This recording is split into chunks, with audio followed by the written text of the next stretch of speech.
Am I the a-hole for telling my neighbors that I don't care for their living situation? I recently relocated to Orlando from Miami. I moved to some apartments that most would consider really nice. Not high-end or anything, but definitely nice. Miami was just too expensive, which is the reason for my move. So because I work from home and I have 2 dogs, I wanted to get a 2-bedroom apartment. One that can be an office that I can work from and one for me to sleep in. After having my office in the same room I slept in my last home while still living with my mom, it felt suffocating as if I never got to escape work. This has been much better for me mentally, and I feel like I'm actually leaving work after I close my laptop. So, I've been here about a month and recently saw a family moving in. I'm very introverted, so I didn't introduce myself or anything. The only time I really ever have contact with anyone is when someone is walking their dog at the same time I am, and our pups want to say hello to each other. Very quick small talk and then we're on our way. Today as I was going back inside after walking my dogs, I saw the wife and I just gave a friendly smile.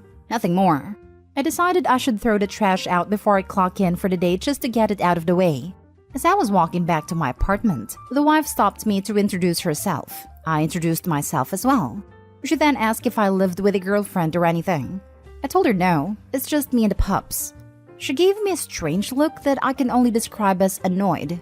She asked if my apartment has 2 bedrooms. I told her yes, that there are 2 bedrooms.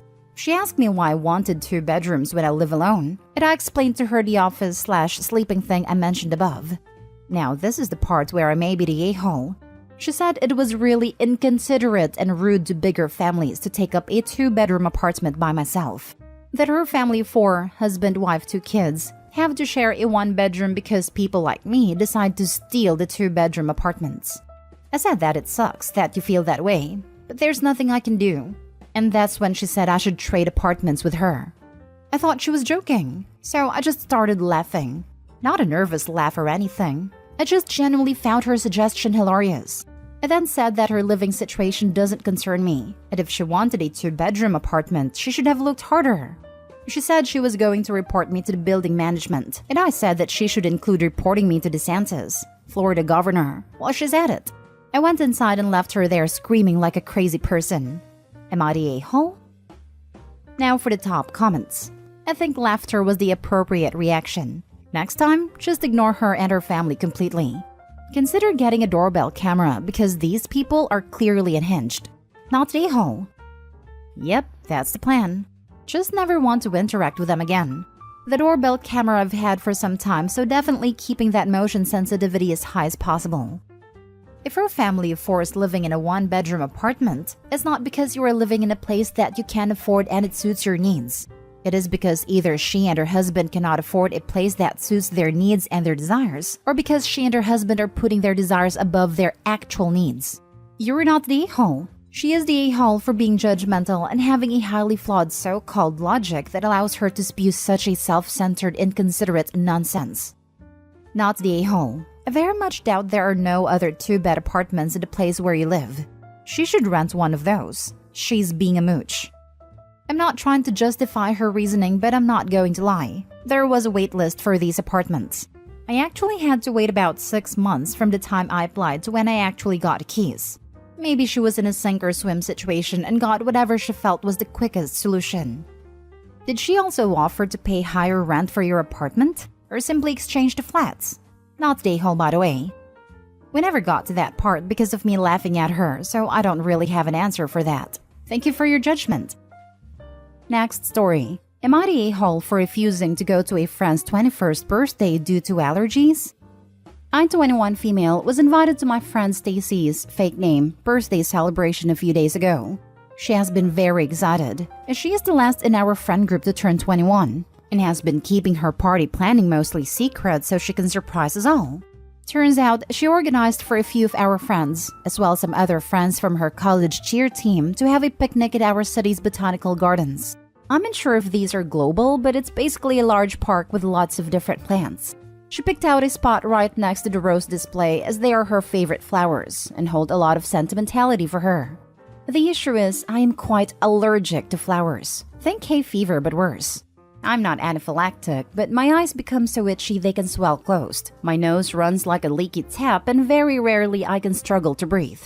And the flower I seem to be most allergic to are roses, as the breathing issue tends to happen when I'm exposed to them. Stacy does know about my allergies and has seen me a few reactions over the years. I declined the invitation, and naturally, as 21st are usually an important celebration, she texted me asking why I couldn't come. When I told her, she became quite upset with me and said that my excuse wasn't good enough and that there must be a better reason. And when I said it was my real reason, she became even more upset. She kept insisting that I come anyways, citing that I have medication to help me, but she must have forgotten it was a nasal spray, as when I reminded her, she said that it was disgusting.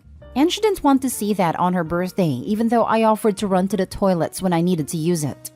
I tried to compromise with her and said that I'd be happy to wear a mask, as it may help lessen the severity, but she shot the idea down as it was a picnic, so I'd take it off to eat, and she didn't want a mask to be in the photos.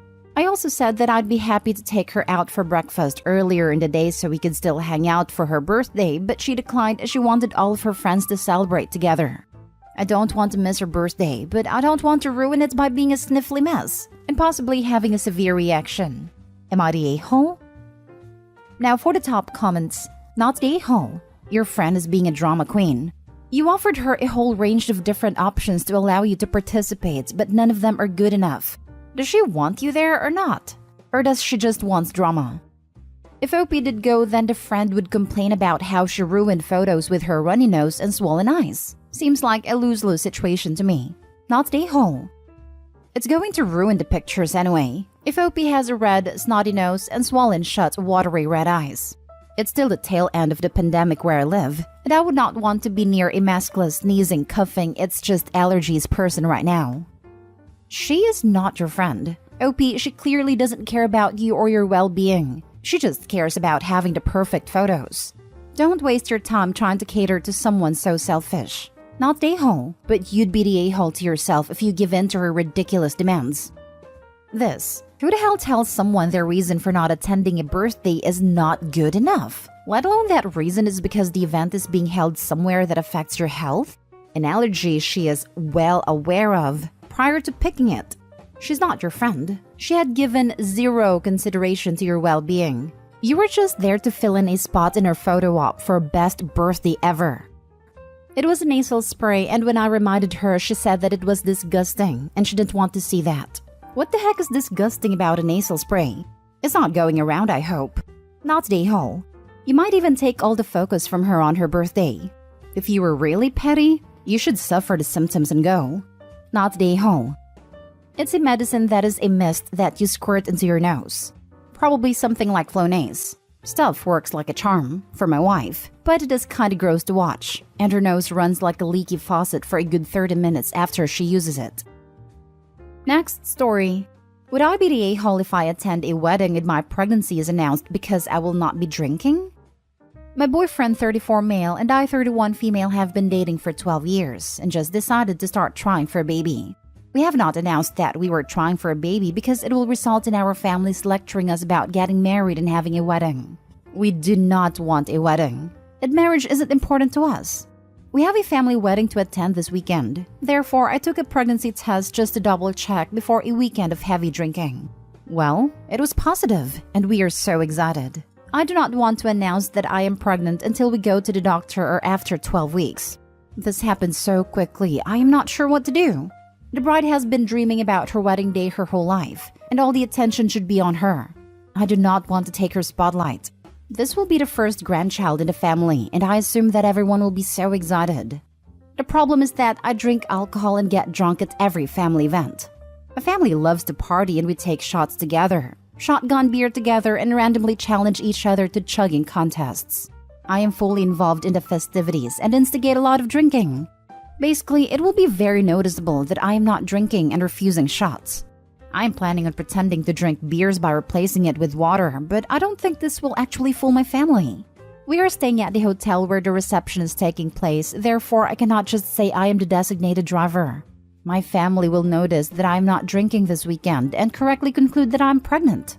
I cannot imagine missing my cousin's wedding, but also could never imagine stealing the bride's spotlight with my pregnancy. I know the bride will be angry if there are rumors about my pregnancy during her wedding. My cousin will be annoyed that I made his new wife angry, but is reasonable and would not actually be mad at me. Would I be the a-hole if my pregnancy gets announced or rumored at my cousin's wedding, or should I just stay home sick? My boyfriend suggested that we should call everyone and announce that we are pregnant today. Therefore, it does not happen during her wedding. I don't think making the announcement a few days before her wedding will actually help. In addition, I am uncomfortable with this because I've only taken at-home pregnancy tests and have not been to a doctor. I do not know how far along I am.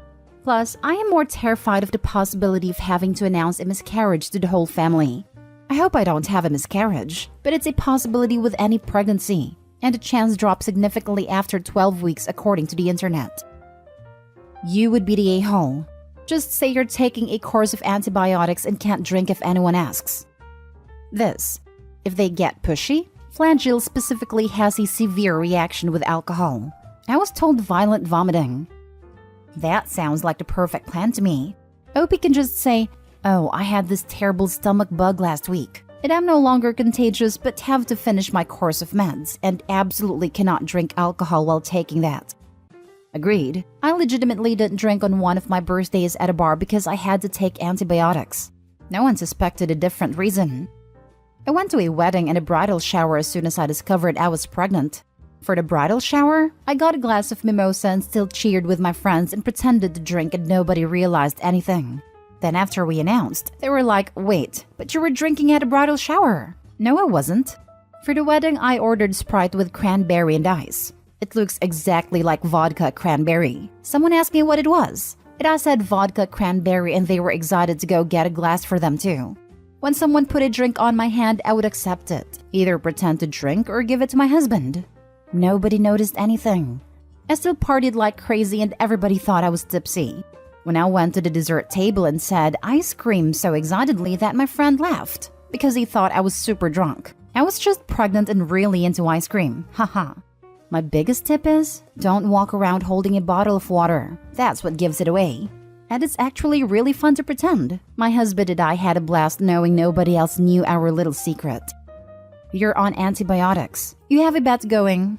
You've started a clean eating diet. You're prepping for a blood test. And if anyone asks if you're pregnant, just say no. You would be the a-hole. A simple Google search gives you a few ideas. Don't make your cousin's wedding about you. Don't announce it beforehand. It's techie. Exactly. When I found out I was pregnant, my husband and I said we were doing a sober January. It's not that hard. Now for the last story. Am I the a-hole for saying my daughter won't go on these outings if she's forced to just entertain some kid? So yesterday, my wife took my daughter 7 female swimming. Wife's friend and her daughter Helen were going with them, and I guess she brought her nephew Johnny along too. My daughter loves to swim, and they were going to her favorite beach, so she was excited for days prior. She's met my wife's friend and daughter before, and is kinda indifferent to them, but she knew it involved swimming, so she was looking forward to it. When they got back, I asked if they had fun. My daughter said no. I asked why, and she said that she barely got to swim because Helen didn't want to, so she had to play on the playground with her instead. Later, I asked my wife what happened, and she said that daughter was playing more with Johnny than Helen, and Helen wanted to play on the playground instead of swim. She said it wouldn't be nice for Helen to play by herself while daughter played with Johnny and left her out. I said, "That's stupid. You went there to swim, not play on the playground. You can go to any park and play on the playground." She said, "Yeah, but Helen didn't want to swim. It was mean for daughter to be swimming with Johnny while Helen was all alone." I said, "So it was more important for Helen to have fun than our daughter?" She said, "No, but it was one swimming trip. She'll get over it. It's better for her to form a friendship with Helen than Johnny anyway. She'll see Helen more and might not ever see Johnny again." I said, "That's not the point. She's not there just to entertain some other kid. She deserves to have fun too. Or maybe she won't go next time if she's just going to be forced to do what Helen wants." Wife said I was being dramatic and sound like an A for basically saying, "Too bad, so sad, play by yourself," to a little kid that was all alone. Says that daughter needs to learn to compromise sometimes for other people. I'm seriously considering taking off next time there's a play date like this. If my daughter is just going to be forced to be Helen's entertainment, am I the a-hole?